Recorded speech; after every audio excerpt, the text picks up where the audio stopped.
कहते एक दिन मैं जंगल में शिकार करने गया तो कुछ जानवर कम नजर आए। सुबह से लेकर मैं घूमने लगा, असर का वक्त हो गया, कोई शिकार ना मिला।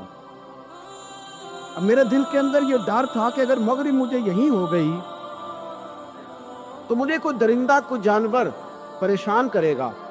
इसी परेशानी के आलम में मैं दाएं बाएं देख रहा था कि हरनी का एक बच्चा मुझे नजर आया। मैंने झट से वो हरनी का बच्चा ही उठा लिया कि आज यही शिकार करूंगा। कहते हैं मैंने उसे घोड़े के आगे रखा, अपने आगे गर्दन की जानिब, और मैंने घोड़े की लगामें तेजी से घुमाई कि सर पट घोड़ा दौड़ाया ताकि मगरिब से कबल मैं शहर में पहुंच जाऊं, ये जंगल का इलाका गुजर जाए। कहते हैं मैं, बड़ी गर्मी थी, बड़ी प्यास लगी, पर पानी ना पिया ना घोड़े को पिलाया।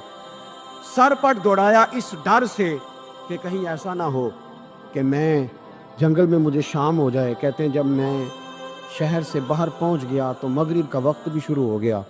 कहते हैं अभी मैं पहुंचा ही था, मैंने वहाँ घोड़े को रोका, खुद भी पानी पिया, जानवर को भी पिलाया। कहते हैं ज़रा मैंने आँख उठा के देखा तो जिस हरनी का मैं बच्चा लाया था वो भी दौड़ती हुई मेरे पीछे आ गई। कहते हैं वो पीछे मेरे खड़ी है, पता नहीं कहाँ से बेचारी दौड़ी। मेरा तो घोड़ा था और मैंने तो सांस भी नहीं लिया।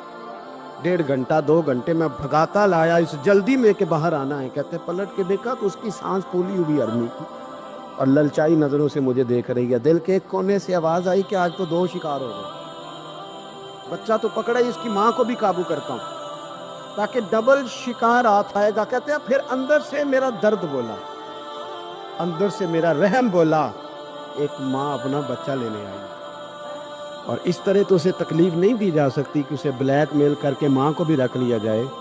कहते हैं जब मैंने उस हरनी की तरफ देखा तो उसकी नज़रों में सवाल था, उसकी नज़रों के अंदर सवाल था, कुछ मांग रही थी।